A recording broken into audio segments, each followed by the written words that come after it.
পরিবর্তন হলো গাজীপুর সাফারি পার্কের নাম। ৩ মাস ১০ দিন পর নতুন নামে খুলল গাজীপুরের সাফারি পার্ক।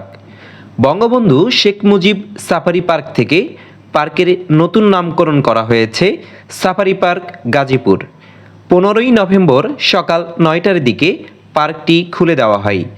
গাজীপুর সাফারি পার্কের ভারপ্রাপ্ত কর্মকর্তা রফিকুল ইসলাম বিষয়টি নিশ্চিত করে বলেন, গত ৫ আগস্ট সরকার পতনের পর থেকেই অনির্দিষ্টকালের জন্য বন্ধ ঘোষণা করা হয় বন্য প্রাণীদের জন্য উন্মুক্ত গাজীপুরের সাফারি পার্ক।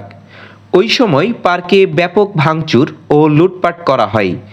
দীর্ঘ ৩ মাস ১০ দিন বন্ধ থাকার পর দর্শনার্থীদের জন্য পার্ক খুলে দেওয়া হয়েছে। পার্কের প্রবেশ ফি জনপ্রতি ৫০ টাকা। দীর্ঘদিন বন্ধ থাকায় অনেকেই জানেন না পার্কটি খুলে দেওয়া হয়েছে, যার কারণে দর্শনার্থীর সংখ্যা কম।